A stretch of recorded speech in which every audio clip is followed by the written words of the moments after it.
Good morning, everybody. What do you think? Are you naughty or are you nice? It's day 15 and it's time to open that gift. So let's see what we got.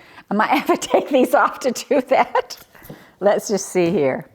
Day 15. All right, here we go. Ooh, I think I know what this is. Let's see. So many things. Oh, yes. So, of course, you guys got this yesterday, and it's darling and beautiful, and we just thought you might like to dip your toes into bag making. I do love to make bags, and this is a patchwork bag right here, and you get the So Light Fusible with it, and you get handles and closures and all kinds of things. And let me show you what this bag is going to look like. So here they are, and this is a great bag. You know, these handles are kind of retro, and I remember my grandma had a little bag like this that she hid her knitting in, and you can do it without, you know, the little sashings, or with. The pattern tells you both ways how to do this. It's just very fun. You get this cool snap that closes it up so you don't lose any of your things. So this is great for taking your projects with you to work on, especially if you want to do anything like English paper piecing or knitting and embroidery. You know, 1 out of every 3 of us crosses over into those other fiber arts.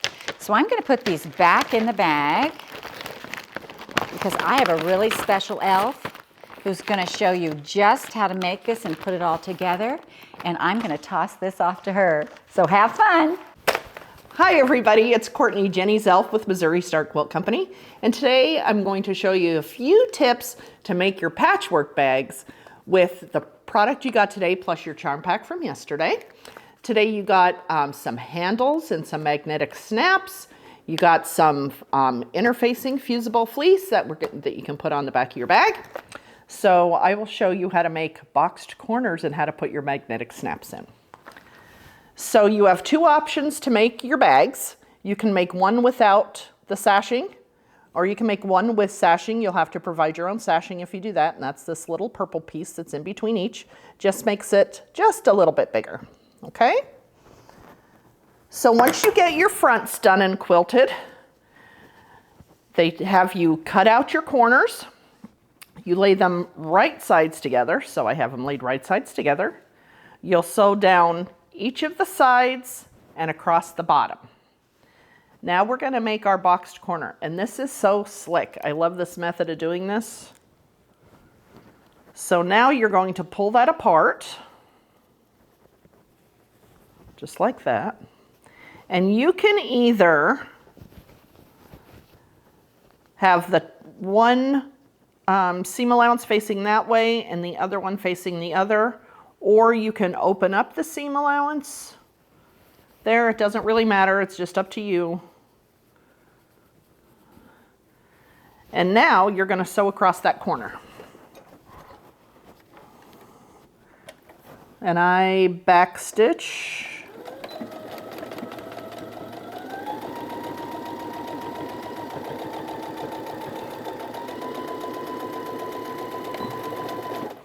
I don't, on this machine, it seems like I don't really need my walking foot for this part.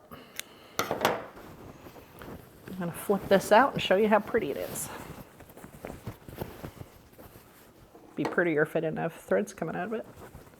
But there's your pretty boxed corner, and that's all it takes. And you're going to do the same process with the lining to make your boxed corners. You'll do it on both sides. And then the directions call for, at this point after you make your boxed corners in your lining, you will put your lining and your bag together. You'll turn it right side out, and then they have you put your magnetic snap right in here.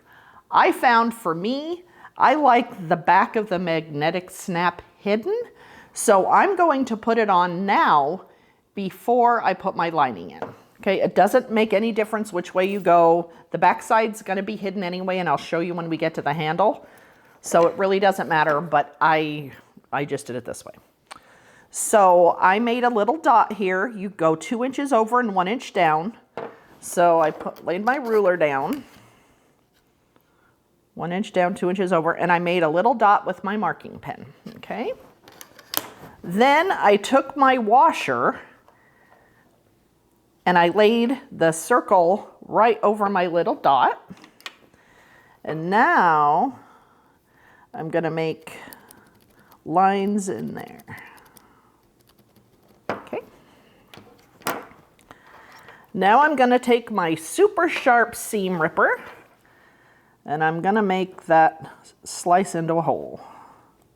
So I'm just gonna take it and gently push on it. You don't wanna push on it too hard or you'll make a giant hole. Ask me how I know. Most of the times I can get around it because the snap is bigger than this anyway, but just be very careful. And now I can put my, this is a good way to get your snaps apart. Use your seam ripper. Watch your fingers. And now I'm going to go back to the front and put my legs through those 2 slices I just made. Okay. And then I'm going to put my little washer on there and then fold those right over. And there, your snap's on. Easy peasy. And then on the other side, you just want to make sure there's a male and female part of the snap. You just want to make sure you have, because you'll get 2 snaps in your package, just want to make sure you have the right parts. And you'll do the same thing on this side. You'll make your little dot and do the exact same thing. Okay? Then, when we get to our bag, this is how our handles will finish. Your handle's little sleeve there will come up over the top, and you can hand stitch that down if you like, or I would probably myself machine stitch it down because we know we all cram too much stuff in our purses and the handles are the first to go. So I would probably machine stitch that down. I'd get a thread that matches whatever fabric's on the back and put that in the bobbin. And I would machine stitch this down.